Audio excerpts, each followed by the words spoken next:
Mike, well, the important thing is that we see you here today, stage 10, one day after the rest day, after that nasty crash in stage 9.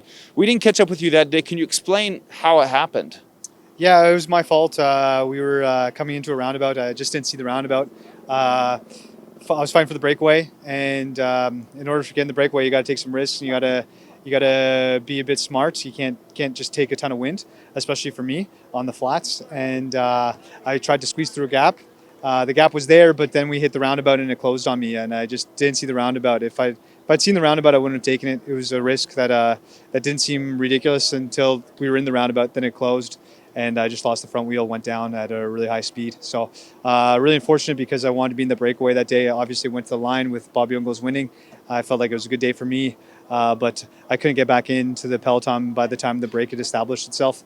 It was a real fight just to get back in, and then I was pretty sore throughout the day, so it was a long 160K.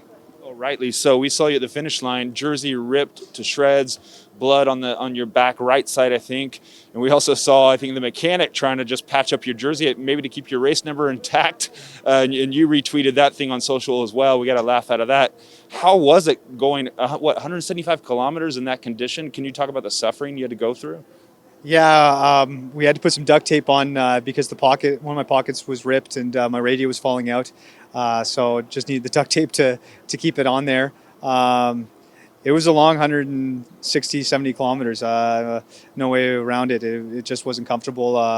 You spent a lot of time at the back, just trying to hold on, especially with the accordion effect. It was really difficult. My hip was really bothering me, so pushing on the pedal as well as seated was not comfortable. And I got a really bad sunburn even because the jersey ripped open, and I didn't have any sunscreen on the back, so I had a real burn after I finished.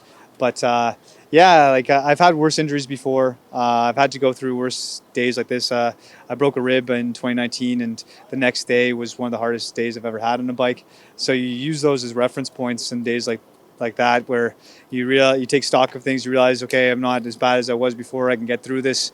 You just have to do positive self-talk, believe in yourself, and realize it's going to end eventually.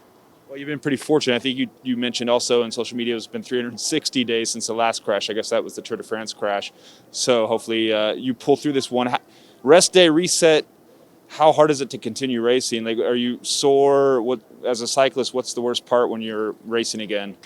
Yeah, as you mentioned, I had a long streak going. I was really proud of that streak because obviously when I first came into the World Tour, I crashed a lot. And as I've progressed as a rider, those crashes have come down in numbers. And to the point where now I feel really comfortable in the peloton. I feel like I'm in control, and I feel like I'm taking far less risk out there. So I was pretty disappointed to go down. But I was really fortunate at the same time to have the rest day fall the next day. And we were in a beautiful mountain resort town, Legetz, and close to Morzine here, and just really nice to kind of hit the refresh button, reset button, enjoy the scenery. Got a good coffee, rode just super easy, and yeah, I just feel mentally fresher. My body's still a bit tight, a bit sore, but no, I think I've got a good shot at getting through today, and if I can get through today, then I'll have some good momentum. So you reassess at the end of today's stage on how everything's going for that goal of getting that stage win. Yeah, certainly. I'm not going to race here if I can't win a stage. If I'm not healing and my injuries persist, then it's not worth continuing in that sense. I've done the Tour de France already. I don't want to just come here to finish. I want to come here to try and win a stage. But the way I'm feeling today, I think I've got a good shot at getting through today without any problems. And if that happens, then I can start looking towards stages like Alpe d'Huez and even in the Pyrenees. Mike, thank you. Everybody's hoping all the best for you. Thank you, Mike. Thanks. Thanks, buddy. That's great, man. Good luck today.